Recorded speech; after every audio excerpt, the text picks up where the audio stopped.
अनिका के सोन उठाते ही गौतम ने बिना कोई खैर खबर पूछे अनिका से कहा, कुणाल तुम्हें लेने एयरपोर्ट आ रहा है, उसके साथ सीधे घर आ जाना। यहां तुम्हें 2 पेपर साइन करने हैं, एक डिवोर्स पेपर्स और दूसरे वो। इतना कहकर गौतम अटक गया और फिर कुछ सोचकर वो आगे कहा, खैर तुम घर आओ, मैं तुम्हें सब बताता हूं। अनिका ने भी बिना कुछ कहे ही फोन काट दिया। जैसा कि गौतम ने कहा था, कुणाल एयरपोर्ट के बाहर बड़ी ही बेसब्री से अनिका का वेट करते हुए खड़ा था। 6 सालों में कुणाल भी काफी बदल चुका था। अब वो एक स्टूडेंट नहीं बल्कि एक बिजनेसमैन था। डार्क ब्राउन कलर का कड़क सूट, शार्पली कटे हुए और जेल से सेट किए हुए बाल और ट्रिम की हुई दाढ़ी में कुणाल की पर्सनालिटी तो निखर रही थी, मगर उसके तेवर अब भी वही थे, रूड और अरोगन से भरपूर। वो तो अनिका का इंतजार भी सिर्फ इसलिए कर रहा था क्योंकि उसे जल्द से जल्द अनिका से मुक्ति चाहिए थी। कुणाल का एक पैर जमी पर तो दूसरा पैर रेलिंग पर टिकाया हुआ था, जिसे वो कॉन्स्टेंटली हिला रहा था। एग्जिट डोर की तरफ देखते हुए कुणाल ने बड़ी ही बेसब्री से अपने ड्राइवर से कहा, आज तक इस दुनिया में किसी आदमी को डिवोर्स मिलने की इतनी ज्यादा खुशी नहीं हुई होगी। किसी भी कीमत पर आज ही उस मोटी से मैं डाइवोर्स पेपर्स पर साइन करवा लूंगा। कुणाल के ड्राइवर राजू ने बीड़ी फूंकते हुए कहा, आप फिक्र मत कीजिए, आज सुबह सुबह मैं माता के दर्शन करके निकला हूं। मैंने भगवान से प्रार्थना की है कि आज आपकी 6 सालों पुरानी ये मनोकामना पूरी हो। आज पक्का पेपर साइन हो ही जाएंगे। ये सुनकर कुणाल ने बड़े ही कटीले अंदाज में कहा, अबे सिर्फ डिवोर्स नहीं चाहिए, अनिका की कंपनी भी तो चाहिए, जो उसकी मरी हुई मां उसके नाम करके गई थी। राजू, जिसने अपने हाथ में अनिका के नाम का बोर्ड पकड़ा हुआ है, वो उस बोर्ड को सीधा करते हुए कहता है, अरे वो फैक्ट्री भी मिल जाएगी, सिक्र नॉट। तभी कुणाल के दिमाग में कुछ आता है और वो ड्राइवर से कहता है, अच्छा सुन, उसको देखते ही हमेशा मेरा मूड ऑफ हो जाता है और आज इतने अच्छे दिन पर मैं अपना मूड जराब नहीं करना चाहता, इसलिए मैं उल्टा घूम के खड़ा हो जाता हूं। ठीक है, तूने भले ही उसे न देखा हो, लेकिन तेरे हाथ में उसके नाम का बोर्ड देखकर वो तेरे पास आ ही जाएगी। कुणाल आलस लेते हुए उल्टा घूमने ही वाला होता है कि तभी अचानक उसकी नजर एयरपोर्ट के गेट पर पड़ी और कुछ देखकर उसकी नजर वही अटक गई।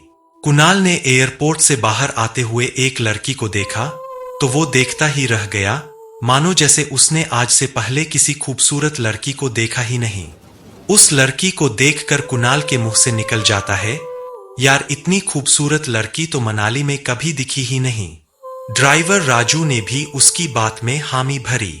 कुणाल बिना वक्त गवाए रेलिंग कूदकर उस लड़की की ओर दौड़ पड़ा और अचानक से वो उस लड़की के सामने आकर खड़ा हो गया और उसका रास्ता रोक लिया। ये खूबसूरत लड़की और कोई नहीं बल्कि अनिका थी। कुणाल इस बात से बिल्कुल अनजान था। अचानक कुणाल को अपने सामने देखकर अनिका हैरान थी और उसे एक ही पल में वो सब कुछ याद आ गया जो वो हमेशा से भूलना चाहती थी। अनिका एक पल के लिए सहम गई।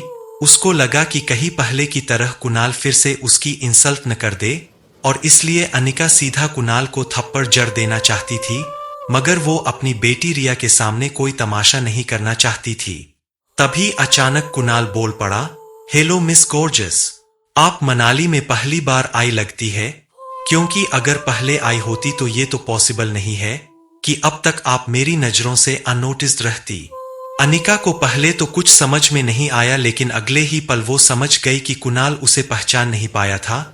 अनिका ने रिया की तरफ देखा तो वो अपने टेबल में वीडियो गेम खेलने में मस्त थी और क्योंकि उसने हेडफोन पहने थे उसे आसपास की कोई बात सुनाई नहीं दे रही थी। ये देखकर अनिका को राहत मिली। अनिका कुणाल की बात को अवॉइड करते हुए वहां से साइड होकर टैक्सी को आवाज देने लगी, टैक्सी टैक्सी। अनिका नहीं चाहती थी कि कुणाल उसे पहचाने, लेकिन कुणाल भी हार मानने वालों में से थोड़ी था। कुणाल ने उसकी तरफ भागकर फिर से उसका रास्ता रोक दिया। अरे अरे, टैक्सी की क्या जरूरत है, मैं अपनी गाड़ी में आपको जहां चाहे छोड़ देता हूं। और 1 मिनट, ये नन्ही गुड़िया कौन है? ये कहते हुए उसने रिया की तरफ इशारा किया और उसके गाल पर हाथ फिराया, लेकिन रिया जब टेब पर गेम खेल रही होती है तब उसे कोई डिस्टर्ब करे वो उसे बिल्कुल अच्छा नहीं लगता, इसलिए टेब से बिना ऊपर देखे उसने अपना गाल झटक लिया। ऐसा करने में रिया के कान से हेडफोन नीचे की तरफ स्लाइड होकर गिर के उसके कंधे पर आ गया था। लेकिन अभी भी उसका ध्यान वीडियो गेम खेलने में ही था।